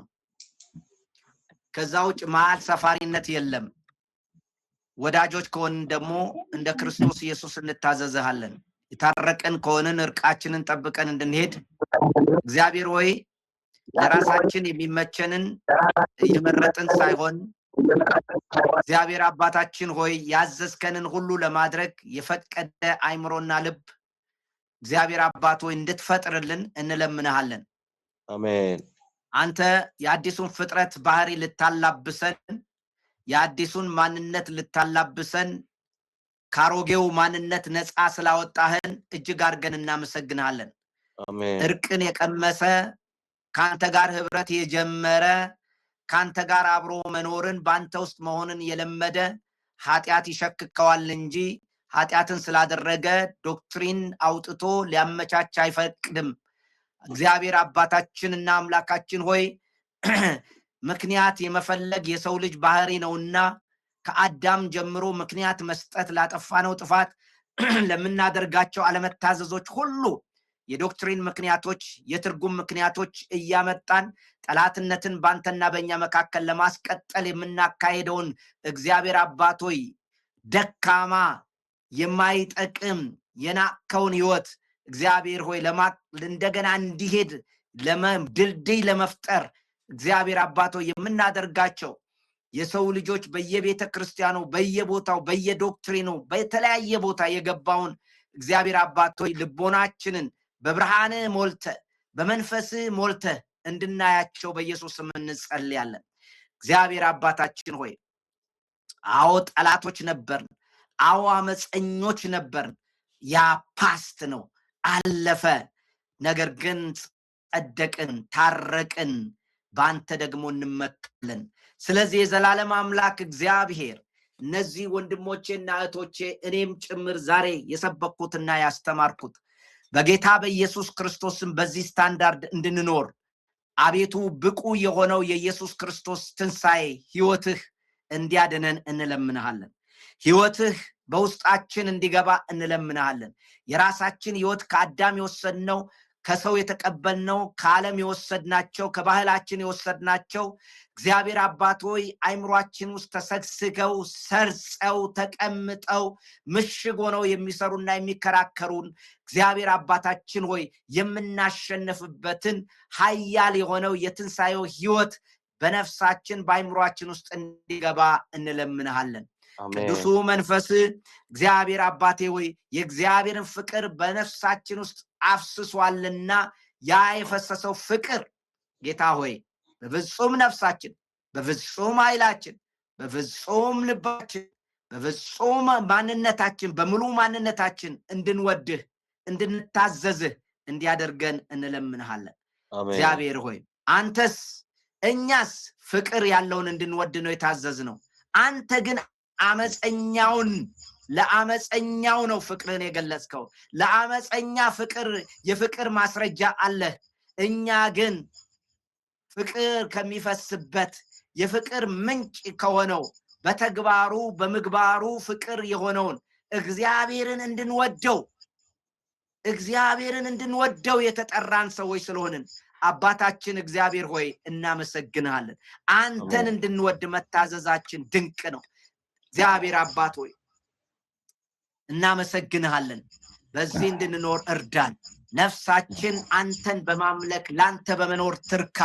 እግዚአብሔር አባቴና አምላኬ ሁሉ ነገር ያልፋል፣ ሁሉ ነገር ይጠፋል። ፍላጎታችን ሁሉ እጅግ ውስን የሆነ ደካማ ፍላጎታችን ሁሉ ከመቃብር በላይ መሄድ አይችልም። ጌታ ሆይ ክብር ቢሆን፣ ዝና ቢሆን፣ ስሜት ቢሆን፣ ፍላጎት ቢሆን፣ ገንዘብ ቢሆን ሁሉ ነገር ይሄ ዓለም በአመጽ እንድንገዛ በሚያታለለን በማንኛውም ነገር ውስጥ እግዚአብሔር አባቴና አምላኬ አሸናፊዎች ሆነን እንድንወጣ በወደደን ባንተ አሸናፊዎች ሆነን እንድንወጣ የመንፈስ ኃይል ነፍሳችንን እንዲያጥለቀልቅ እንለምንሃለን። መኖርስ ላንተ ነው። አቤቱ አምላካችን ሆይ መኖርስ ላንተ ነው። ለራሳችን ሳይሆን ላንተ የምንኖርበትን ፍቅርን ላንተ በመኖራችን ማስረጃ በነፍሳችን እንዲኖር እንለምንሃለን። እግዚአብሔር አባታችን ሆይ በጌታ ኢየሱስ ክርስቶስም ማንኛውም ጌታ ሆይ በቤተክርስቲያን ውስጥ ቤተክርስቲያንን የሚያደክም ዶክትሪን በቤተክርስቲያን ውስጥ በጽሁፍ ቢሆን በትምህርት ቢሆን የተቀመጠ ለኛ ለአዳም ለተለያየ ለድካማችን ምክንያት የሚሰጥና ማብራሪያ የሚሰጥ ማንኛውም ከቃል የተቃረነ ነገር ሁሉ አቤቱ አደብ እንዲገዛ ጉልበትም እንዳይኖረው የሰው ልጆች ግን እስከ ሞት ድረስ እንዲታዘዙ የታዘዙትን እንዲቀበሉ የሚያደርግ የመንፈስ ቅዱስ ሪቫይቫል እንደገና ወደ ቤተክርስቲያን እንዲመጣ እንለምንሃለን። እግዚአብሔር አባታችን ሆይ እንደገና ሪቫይቫል አምጣ። የወደድከን አንተስ ጠላትን ወደድክ፣ እኛ ግን የምትወደንን አንተን እንድንወድ በተግባራችን ጌታዬና አምላኬ የሚገለጥ ፍቅር ነፍሳችን ውስጥ ጨምረ እንድታፈስ በጌታ በኢየሱስ ስም እንለምንሃለን። ስለሰማን ተመስገን። ሪቫይቫል እንደገና ይምጣ። እግዚአብሔር አባት ሆይ እንደገና ሰዎች አንተን ይውደዱ። ከዚህ ዓለም ይልቅ እግዚአብሔር አባት ሆይ ከራሳቸው ይልቅ ነፍሳቸውን በዚህ ምድር ላይ እግዚአብሔር አባት እንደማትከብር ቆጥረው እግዚአብሔር ሆይ ላንተ መስዋዕት ሆነው ወንጌልን ይዘው የሚሮጡ የሚሄዱ እግዚአብሔር አባት ሆይ ምቾታቸውን የሚተው መከራን እንደ ደስታ የሚቆጥሩ መከራን እንደ መመካት የሚቆጥሩ ሰዎች በየቦታው እንዲነሱ እንለምንሃለን። መንፈስ ቅዱስ ቤተክርስቲያን እንደገና በሪቫይቫል እንድታስነሳት እንለምንሃለን። በጌታ በኢየሱስ ክርስቶስ ስም እንለምንሃለን። ቤታችን ውስጥ ባንተ ፍቅር ይሞላ፣ ትዳራችን ባንተ ፍቅር ይሞላ፣ አገልግሎታችን ባንተ ፍቅር ይሞላ። እግዚአብሔር የፍቅር መግለጫ ቦታዎች አድርገን ጠላቶቻችን ሁሉ እግዚአብሔር አባት እስኪገርማቸው ድረስ እነዚህ ሰዎች ምን ሆኑ ተብሎ እስኪነገር ድረስ እግዚአብሔር አባት ሆይ ለጠላቶቻችን መልካምን በማድረግ እንድንገለጥ እንድትረዳን እንለምንሃለን። እግዚአብሔር አባት ሆይ ለጠላቶቻችን ሐሜትን ሳይሆን ክፋትን ሳይሆን ሌላ ነገር ሳይሆን መመኘት ማድረግ እግዚአብሔር አባት ሆይ መልካምን በማድረግ እንድናሸንፍ በጌታ በኢየሱስ ስም እንጸልያለን። መንፈስ ቅዱስ ዲያብሎስ እኛን ማሸነፍ በማይችልበት አካሄድ እንድንሄድ እግዚአብሔር አባት ሆይ ዲያብሎስ እኛን መቅረብ በማይችልበት መንገድ ውስጥ እንድንሄድ መንፈስ ቅዱስ እንድትረዳን እንለምንሃለን። የሱን መንገድ እየሄድን ማሸነፍ እንደማንችል እናውቃለን። ያንተ መንገድ ግን የቅኖች መንገድ፣ ያንተ መንገድ ግን የእውነት መንገድ፣ ያንተ መንገድ ግን ለክፉዎች መልካም የማድረግ መንገድ ነውና ያ መንገድ ውስጥ መሰለፍ በዛ መንገድም ያሉትን ማግኘት ዲያብሎስ አይሆንለትምና በዛ ውስጥ አስኪደን ኢየሱስ በዛ ውስጥ አስኪደን በዛ መንገድ አስኪደን አቤቱ ነፍሳችን በሕይወት ትጥለቅለቅ፣ ነፍሳችን በሕይወት ትጥለቅለቅ። መንፈስ ቅዱስ ከአዳም እንደተካፈልነው ካንተ አካፍለን ያካፈልከን ደግሞ በተግባር ይገለጥ። ድካም ድንዛዜ ከቤተ ክርስቲያን ይነቀለ፣ ከኛም ይወገድ። መንፈስ ቅዱስ ተአምራዊ ሕይወት አኑረን፣ አስደናቂ ሕይወት አኑረን። እግዚአብሔር አባቶች ሰፈሩ አካባቢ ሁሉ ባርካቸው የሚል ምን አይነት ሰዎች ናቸው የማይበገሩ ናቸው የሚያሰኝ እግዚአብሔር አባት በዚህ ፈተናቸው በዛ ፈተናቸው በፍጹም የማይሸነፉ ከእውነት ዝቅ የማይሉ እግዚአብሔር ከክፈታቸው የማይወርዱ ከተባሉት ማንነታቸው ዝቅ የማይሉ የእግዚአብሔር ወዳጆች የእግዚአብሔር ጋር የታረቁ ሆነን እንድንኖር በኢየሱስ ስም እንለምናለን ከራሳችን ጋር አስታርቀን ከእግዚአብሔር ጋር የታረቅን ሰዎች ሁሉ ሰላም የሆነልን ሰዎች አቤቱ ሰላማችንን ጠብቀን እንድንኖር በጌታ በኢየሱስ ስም የጸጋ ኃይል ነፍሳችንን እንዲያጥለቀልቅ እንለምናለን ስለሰማን ተመስገን በወደድከን በልጅ በኢየሱስ ክርስቶስ ስም አሜን አሜን አሜን አሜን አሜን ሃሌሉያ እግዚአብሔር ይባርክ